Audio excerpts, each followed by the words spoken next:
जय हिंद साथियों। इस वीडियो में आप सभी का स्वागत है।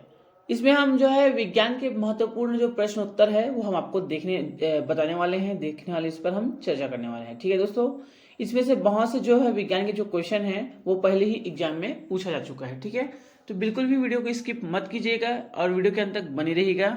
इसमें हम आपको जो है मोस्ट आईएमपी जो क्वेश्चन है वो हम आपको कराने वाले हैं। ठीक है, तो चलिए बढ़ते हैं प्रश्न की ओर। ठीक है साथियों, तो पहला प्रश्न आप देखेंगे पितरस। हाँ, आपको बता दें दोस्तों, जो है पंडित सुंदरलाल शर्मा का जो ओपन यूनिवर्सिटी है, जो डीएड के जो है एडमिट कार्ड है, ठीक है दोस्तों, एडमिट कार्ड है वो आपका जारी हो चुका है और आप उसे आप डाउनलोड कर सकते हैं और आपका जो है सेंटर कहाँ पर है वो आप देख सकते हैं। ठीक है दोस्तों, उसमें तकनीकी जो समस्या है वो कुछ दिन पहले आ गया था और आप जो है एडमिट कार्ड डाउनलोड कर सकते हैं। तो चलिए बढ़ते हैं प्रश्न की ओर। पहला प्रश्न आप देखेंगे, पित्तरस किस में बनता है। ठीक है दोस्तों, जो पित्तरस है उसका जो निर्माण है वो कहाँ पे होता है ये पूछा गया है। जो पित्तरस है वो कहाँ पे बनता है, इसका जो राइट आंसर हो जाएगा दोस्तों वो हो जाएगा आपका यकृत। ठीक है, यकृत आपका जो है राइट आंसर हो जाएगा। चलिए बढ़ते हैं दोस्तों, ऑप्शन जो सी है आपका वो राइट आंसर हो जाएगा।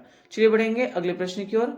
अगला प्रश्न देखेंगे, इसमें क्या पूछा गया है, निम्नलिखित में से किस युग्म में दोहरी जो है परिसंचरण पथ होता है। ठीक है दोस्तों, इसमें आप देखिए प्रश्न को फिर से आप पढ़ेंगे, निम्नलिखित में से किस युग्म में दोहरा जो है परिसंचरण पथ होता है। तो इसका जो राइट आंसर की बात करते हैं साथियों, तो इसका जो राइट आंसर हो जाएगा आपका वो हो जाएगा आपका ऑप्शन बी। ठीक है दोस्तों, ऑप्शन बी, पक्षी और स्तनधारियों में। ठीक है, तो ऑप्शन जो बी है आपका वो राइट आंसर हो जाएगा। चलिए बढ़ते हैं अगले प्रश्न की ओर। अगला प्रश्न आप देखेंगे, इनमें से क्या रक्त स्कंद में सहायक है। ठीक है, रक्त स्कंद। ठीक है दोस्तों, आप प्रश्न को एक बार फिर से पढ़ेंगे। रक्त स्कंद यानी कि जब आपको चोट लगता है, ठीक है दोस्तों, जब आपको चोट लगता है तो रक्त बहता है, खून निकलता है। ठीक है, तो इसमें से किसके कारण जो है उसका थक्का जमता है। ठीक है, देखेंगे आपको जो है रक्त जब निकलता है तो कुछ देर बाद उसे दबाने से या बांधने से वहां पर जो है थक्का जम जाता है। ठीक है, जो थक्का जमाने का जो कार्य है वो किसके कारण होता है ये पूछा गया है। ठीक है, तो इसमें कौन सा सहायक है। ठीक है, इनमें से क्या है जो रक्त स्कंदन में सहायक है।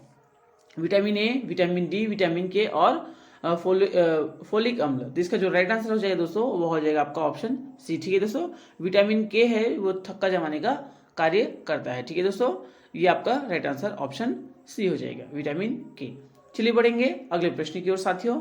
अगला प्रश्न आप देखेंगे, प्रकाश तरंगे किस प्रकार की तरंगे होती है। ठीक है, जो प्रकाश तरंगे है वो किस प्रकार की तरंगे होती है, तो आपको बता दे इसका जो राइट आंसर हो जाएगा दोस्तों वो हो जाएगा आपका ऑप्शन ए। ठीक है, अनुप्रस्थ तरंग, प्रकाश तरंगे जो है अनुप्रस्थ तरंगे होती है। चलिए बढ़ेंगे अगले प्रश्न की ओर। अगला प्रश्न आप देखेंगे, गतिमान बस में एक यात्री को आगे की ओर धक्का लगता है। ठीक है, जब यदि कोई व्यक्ति है, चाहे आप अपना ही उदाहरण ले लीजिए, कोई एक व्यक्ति है जो गतिशील बस है यानी कि बस चल रहा है, आप उसमें बैठे हैं। ठीक है, उसमें क्या आगे की ओर धक्का लगता है जब बस अचानक रुक जाती है। ठीक है, आप बस में बैठे हैं, यात्रा कर रहे हैं, ठीक है, और बस में जो है अचानक जो ब्रेक लगता है या किसी कारणवश उसे रोका जाता है तो आप आगे की ओर बढ़ते हैं, आपको जो है धक्का लगता है। ठीक है, इसकी व्याख्या किसके द्वारा की जाती है, जो न्यूटन का जो है 3 नियम दिया गया है। ठीक है दोस्तों, जो इसमें किसके कारण होता है, तो न्यूटन के जो है किसके कारण होता है दोस्तों, ये न्यूटन के जो है पहले नियम के कारण होता है। ठीक है, ऑप्शन जो ए है आपका वो राइट आंसर हो जाएगा। ठीक है, तो यदि आप बस में यात्रा कर रहे हैं या कोई व्यक्ति जो यात्रा कर रहे हैं और अचानक जो है बस रुक जाती है तो आगे की ओर धक्का लगता है, किसी कारण, न्यूटन के जो है पहले नियम में इसमें बताया गया है, व्याख्या किया गया है। ठीक है, तो ऑप्शन ए है आपका वो राइट आंसर हो जाएगा।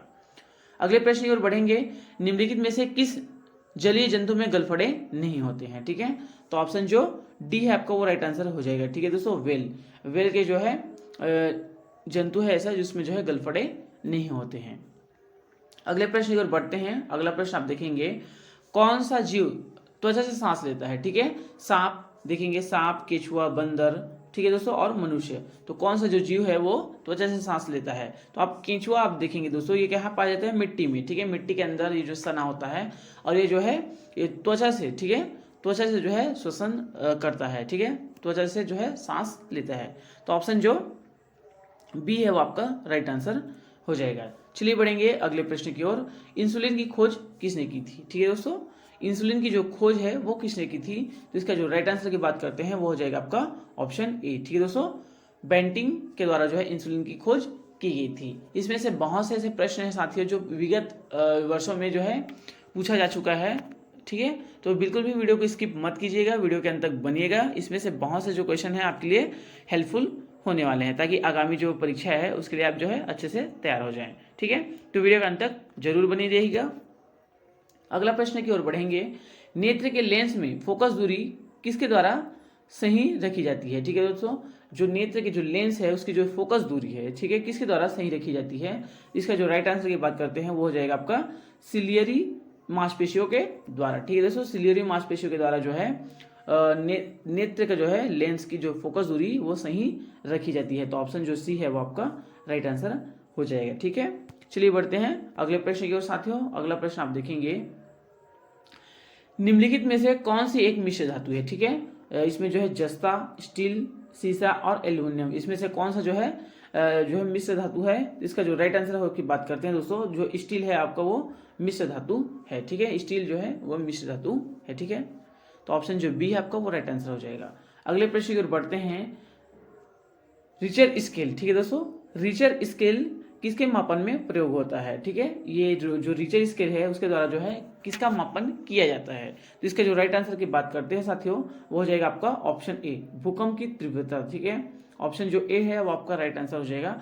रिचर स्केल के द्वारा किसके मापन किया जाता है? भूकंप की तीव्रता का। ठीक है, तो ऑप्शन जो ए है आपका वो राइट आंसर हो जाएगा। डायनामाइट के आविष्कारक निम्नलिखित में से हैं। ठीक है दोस्तों, डायनामाइट के आविष्कारक कौन है ये पूछा गया है। तो इसका जो राइट आंसर की बात करते हैं वो हो जाएगा आपका ऑप्शन सी। ठीक है दोस्तों, अल्फ्रेड नोबेल। ठीक है दोस्तों, अल्फ्रेड नोबेल डायनामाइट के आविष्कारक हैं। तो ऑप्शन जो सी है वो आपका राइट आंसर हो जाएगा। चलिए बढ़ेंगे अगले प्रश्न की ओर। अगला प्रश्न आप देखेंगे। ठीक है, इसमें क्या पूछा है? बर्फ पर दाब बढ़ाने से उसका गलनांक, ठीक है, बर्फ है, ठीक है, उस पर यदि हम दाब बढ़ाते हैं तो उसका गलनांक क्या हो जाएगा? उसका गलनांक जो है घट जाएगा। ठीक है, बर्फ है, ठीक है, आइस क्यूब है थोड़ा, उस पर हम जो है प्रेशर उस पर लगाते हैं तो उसका जो गलनांक है वो क्या हो जाएगा? घट जाता है। ठीक है दोस्तों, तो ऑप्शन जो ए है आपका वो राइट आंसर हो जाएगा। चलिए बढ़ेंगे अगले प्रश्न की ओर। इसमें क्या पूछा देखिए, निम्नलिखित में से गलत कथन कौन सा है? ठीक है, इसमें से आपको जो है 4 कथन दिए गए हैं, इसमें चारों कथन में जो है कौन सा कथन गलत है वो पूछा गया है। ठीक है, तो चलिए देखते हैं दोस्तों कौन सा कथन गलत है। लोहा पानी में डूब जाता है, सही है। लकड़ी पानी पर तैरती है, सही है। पारा पानी में तैरता है, ठीक है, और इस पर और लगा क्या है? पारे में लोहा तैरता है। ठीक है, तो इसका जो राइट आंसर की बात करते हैं दोस्तों, ये आपका मतलब जो गलत है वो आपका गलत कथन जो है तीसरा है। ठीक है, पारा जो है पानी में नहीं तैरता है, वो तल में जाकर बैठ जाता है। तो ऑप्शन जो सी है आपका राइट आंसर हो जाएगा। ठीक है दोस्तों, विकल्प जो सी है आपका वो राइट आंसर हो जाएगा। चलिए बढ़ते हैं, ये मतलब गलत कथन है। ठीक है, अगले प्रश्न की ओर बढ़ेंगे। अगला प्रश्न आप देखेंगे, जल में स्थायी कठोरता का कारण है। ठीक है, जल में स्थायी कठोरता का कारण है, तो क्या है? इसका राइट आंसर हो जाएगा कैल्शियम क्लोराइड। ठीक है दोस्तों, कैल्शियम क्लोराइड के जो है कारण जो है जल कठोर होता है। ठीक है, स्थायी कठोरता का कारण है कैल्शियम क्लोराइड। ठीक है, तो ऑप्शन जो बी है आपका राइट आंसर हो जाएगा। ठीक है दोस्तों, चलिए बढ़ते हैं अगले प्रश्न की ओर। अगला प्रश्न आप देखेंगे, कैलोरी का मापन इकाई है। ठीक है, कैलोरी, कैलोरी के द्वारा किसका मापन किया जाता है? ठीक है, ये तो भली बात ये आप जानते ही होंगे। ठीक है साथियों, इसका राइट आंसर हो जाएगा ऊष्मा। ऊष्मा का जो है मापन कैलोरी में किया जाता है। ठीक है, चलिए बढ़ेंगे अगले प्रश्न की ओर। अगला प्रश्न आप देखेंगे दोस्तों, यांत्रिक ऊर्जा को विद्युत ऊर्जा में किसके द्वारा बदला जाता है? मोस्ट टाइम पे क्वेश्चन है, बहुत से जो है प्रतियोगी परीक्षा में ये पूछा जा चुका है। ठीक है दोस्तों, मोस्ट टाइम पे क्वेश्चन है। ठीक है, यांत्रिक ऊर्जा को विद्युत ऊर्जा में किसके द्वारा बदला जाता है? यही इस प्रकार से भी पूछा जाता है जो है। अभी आंसर आपको बता देते हैं, उसके बाद हम आपको बताने वाले हैं। ठीक है, ये डायनेमो, ठीक है, डायनेमो। ठीक है, तो आपको डायनेमो या जनरेटर, ठीक है दोस्तों, आपने देखा होगा। ठीक है, डायनेमो या जनरेटर, तो इस प्रकार से भी पूछा जाता है, डायनेमो या जनरेटर के द्वारा किस ऊर्जा को किस ऊर्जा में परिवर्तित किया जाता है, या यांत्रिक ऊर्जा को किस में परिवर्तित किया जाता है, इस प्रकार से। ठीक है, आपको यहाँ पे डायनेमो दिया गया है, यहाँ पर आपको या ऑब्लिक में जो है जनरेटर। ठीक है दोस्तों, जनरेटर भी दिया जा सकता है। ठीक है, जनरेटर दोनों एक ही आएगा। ठीक है दोस्तों, यांत्रिक ऊर्जा को विद्युत ऊर्जा में परिवर्तित करने का जो कार्य है वो डायनेमो या जनरेटर के द्वारा किया जाता है। ठीक है, चलिए बढ़ेंगे अगले प्रश्न की ओर साथियों। तो अगला प्रश्न आप देखेंगे, ऊष्मा की सबसे अच्छी चालक कौन सी है, ठीक है। आपको यहाँ पे देखेंगे 4 विकल्प दिए गए हैं, सोना, एल्युमिनियम, चांदी और पीतल, ठीक है। इसमें जो है ऊष्मा की सबसे अच्छी जो चालक कौन सी है, तो इसका जो राइट आंसर की बात करते हैं साथियों, तो आपका राइट आंसर हो जाएगा चांदी, ठीक है। ऊष्मा की सबसे अच्छी जो चालक है वो चांदी है, ठीक है। तो ऑप्शन जो सी है आपका राइट आंसर हो जाएगा। ऐसा नहीं है कि सोना, एल्युमिनियम, पीतल नहीं है, लेकिन सबसे अच्छा बात यहाँ पे किया गया है, ठीक है दोस्तों, सबसे अच्छा। तो यहाँ पे ये सबसे अच्छा नहीं दिया रहता तो उपरोक्त सभी भी आपका यहाँ पे ऑप्शन डी हो सकता था, लेकिन यहाँ पे सबसे अच्छा की बात किया गया है, तो विकल्प जो सी है आपका राइट आंसर हो जाएगा।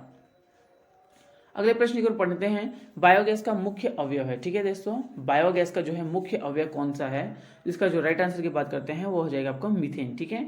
तो बायोगैस का जो मुख्य अवयव है वो है आपका मीथेन, ठीक है साथियों। ऑप्शन सी जो है राइट आंसर हो जाएगा। चलिए बढ़ते हैं अगले प्रश्न की ओर। दो समांतर दर्पणों के बीच प्रतिबिंब बनते हैं, ठीक है। आपको यहाँ पे दो समांतर ऐसे दर्पण रख दिए जाए, ठीक है, और बीच में जो है कोई वस्तु ऑब्जेक्ट रख दिया जाए, ठीक है दोस्तों। उसका जो अनंत प्रतिबिंब बनता है, ठीक है। यदि दो जो है दर्पण समांतर रखे गए हैं तो, और बीच में जो है वस्तु को रख दिया गया है, ठीक है दोस्तों, ऑब्जेक्ट को, तो उसका जो प्रतिबिंब है वो अनंत बनता है। तो इसका राइट आंसर हो जाएगा ऑप्शन डी, ठीक है दोस्तों। दो समांतर दर्पणों के बीच प्रतिबिंब बनते हैं वो है अनंत, ठीक है। इस प्रकार से दोस्तों हमने आपको जो है 20 जो है मोस्ट आईएमपी जो क्वेश्चन बता दिए हैं। तो कमेंट में आप जरूर बताइएगा कि 10 में से आपके कितने नंबर मिले हैं, ठीक है दोस्तों। 10 में आपको 20 में आपको 10 मिले हैं, या 20 में आपको जो है 20 मिले हैं, या कितने मिले हैं, आप अपने जो उत्तर कमेंट में जरूर बताइएगा। Thank you for watching.